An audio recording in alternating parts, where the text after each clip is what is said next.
Alors je suis un personnage un peu étrange. Je m'appelle effectivement Albert Ali, c'est mon nom de scène dans ce spectacle qui est notre vie culturelle, politique et sociale, voire même médiatique. Donc j'ai un parcours, donc je suis un produit de la politique migratoire française, puisque mon grand-père est arrivé juste après la Seconde Guerre mondiale, c'est-à-dire 47-48. Mon père est arrivé donc en France juste après mai 68. Et donc moi je suis de 73, donc 37 années bientôt ici. Donc je suis originaire du Nord, donc je suis un ch'ti. Et j'ai, comme beaucoup de jeunes de ma génération, un parcours scolaire classique, dans le sens où un parcours qui est lié, on va dire, encore une fois, à la politique scolaire de notre cher pays depuis ces 40 dernières années. Donc quelque part je suis un rescapé de l'école républicaine, pour résumer, puisque je crois que je dois être le seul à avoir réussi à aller jusqu'au bac dans les collégiens de ma génération. On était une vingtaine quasiment ensemble dans la même classe tout le temps.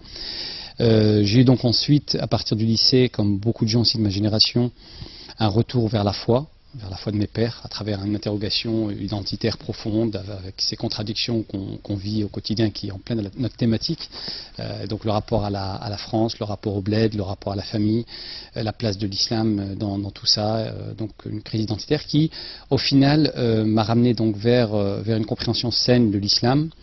qui m'a permis de me définir et de me projeter dans l'avenir, et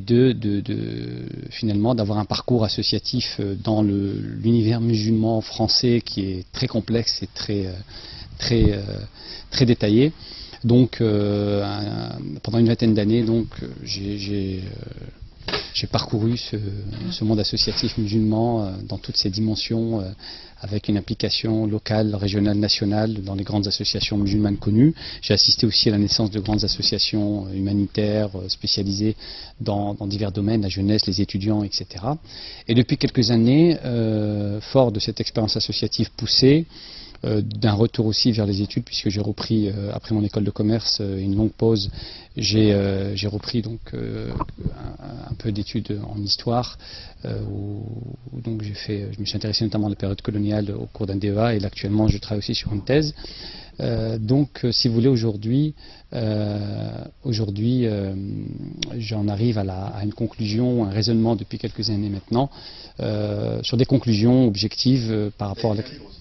Oui, donc j'ai eu effectivement au cours de ce parcours associatif l'occasion de rédiger deux ouvrages, un premier que j'ai auto-édité, un second aussi. Le premier, donc, c'était pendant la fameuse bataille du foulard, donc au titre un peu provocateur, qui s'appelait Entrée interdite aux animaux, aux femmes voilées.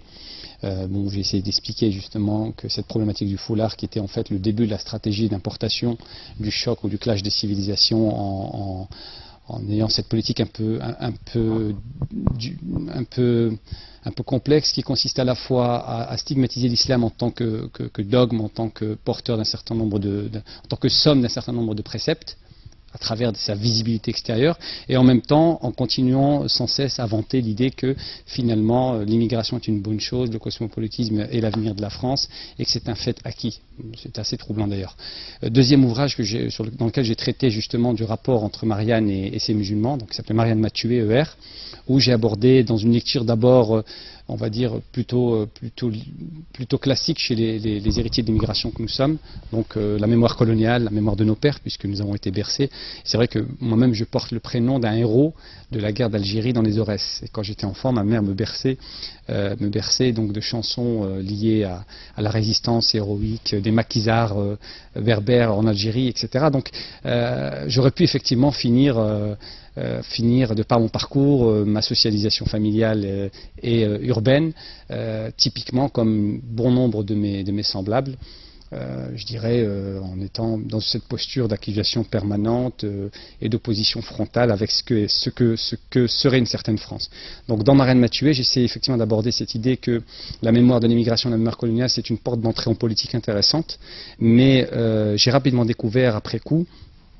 d'où mon évolution et ma posture actuelle, que finalement la question de la lecture et de la compréhension de l'histoire coloniale et son héritage pour les populations qui me ressemblent, de même que l'histoire réelle de l'immigration, pas celle qui est mythifiée, celle qu'on connaît, de même que la posture que qu'ont la plupart des miens ou de ceux qui me ressemblent concernant la situation actuelle en France, dans la grande majorité des cas, elle est perçue et analysée à travers des catégories finalement qui n'appartiennent pas à notre histoire. C'est-à-dire quand on réfléchit, c'est à travers normalement une vision du monde fondée sur notre héritage musulman que nous devrions, à mon sens, redécouvrir cette histoire, l'analyser, la comprendre pour pouvoir mieux se projeter. Or, toutes les catégories, ce sont des catégories d'analyse qui nous sont qu'on a naturellement absorbées, intégrées, et qui sont donc la logique victimaire, le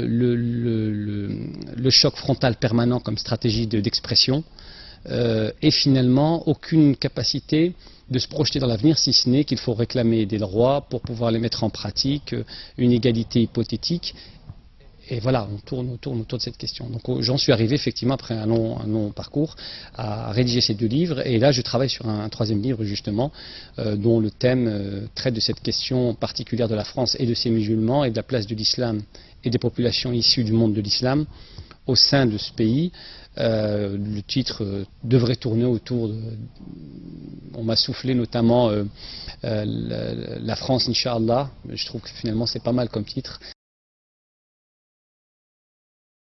C'est une question importante, c'est une vraie question. Qu'est-ce qu'être musulman parce qu'effectivement, les gens issus des populations musulmanes, bon, si on n'est pas là pour faire de la sociologie du tissu musulman en France, mais clairement, pour les populations majoritairement issues des pays musulmans, donc on va dire globalement le Maghreb, l'Afrique subsaharienne et une partie de l'Asie ou de la Turquie, mais majoritairement on va dire l'Afrique du Nord et l'Afrique tout court, on est issu de traditions spirituelles et religieuses qui sont effectivement l'islam maghrébin et africain, teinté pour les Africains par exemple de soufisme, teinté de rites malékites traditionnels pour les Berbères et les Maghrébins de manière générale. En ce qui concerne ma génération, nous avons eu la chance donc nous avons eu à un moment donné un questionnement mystique, un questionnement identitaire, qui nous a amené à redécouvrir l'islam à travers ses classiques, c'est-à-dire à travers ses fondamentaux, ses sources primaires. Et donc à travers cette redécouverte, le travail est en cours d'élaboration, il n'est pas finalisé, mais il y a eu un véritable travail de réflexion, d'analyse sur qu'est-ce que ça signifie être musulman dans un espace sécularisé comme la France. Et ça nécessite donc une certaine érudition. Donc ce qui nous a distingué effectivement de nos pères, c'est que nos pères avaient assimilé en héritage un islam traditionnel qui était pratiqué dans leur pays, qu'ils ont abandonné pendant d'ailleurs un moment, en étant dans leur situation, pendant l'exil et dans leur expérience d'ouvrier. Et nous avons redécouvert cet islam à travers une réflexion d'abord, donc une démarche de quête intellectuelle réelle, à partir des fondamentaux et des classiques, donc l'islam on va dire dans ses sources primaires. Et à travers donc cette lecture et un travail de conscientisation, une production littéraire francophone qui a commencé, moi j'ai connu, je pense qu'à mon époque, il devait y avoir 2 ou 3 livres en langue française, dont 1 ou 2 sur les 3, donc on va dire la quasi-majorité, étaient fabriqués, imprimés, traduits en Arabie Saoudite. Donc aujourd'hui, je crois que la bibliothèque française musulmane, ça doit être quasiment 1000 titres qui traitent de toutes les questions, c'est des traductions d'ouvrages classiques, des productions innovantes sur un certain nombre de sujets, des traités d'explication de théologie, etc. Et donc toute une génération, donc la mienne, ceux qui étaient un peu plus vieux que moi, donc qui ont aujourd'hui 42, 45 ans, jusqu'aux jeunes d'aujourd'hui qui ont un peu plus de 10 ans, toute cette frange de la population est revenue à cet islam, on va dire, authentique, classique, érudit, avec l'ensemble de sa diversité d'expression, avec bien sûr la mondialisation, les moyens d'information qui existent. On a bien sûr la possibilité aujourd'hui, on voit de plus en plus des phénomènes de connexion directe avec une production théologique extérieure, mais de manière générale, c'est un islam qui se veut érudit, qui se veut comment dirais-je, conforme à la pratique théologique, à ses fondamentaux.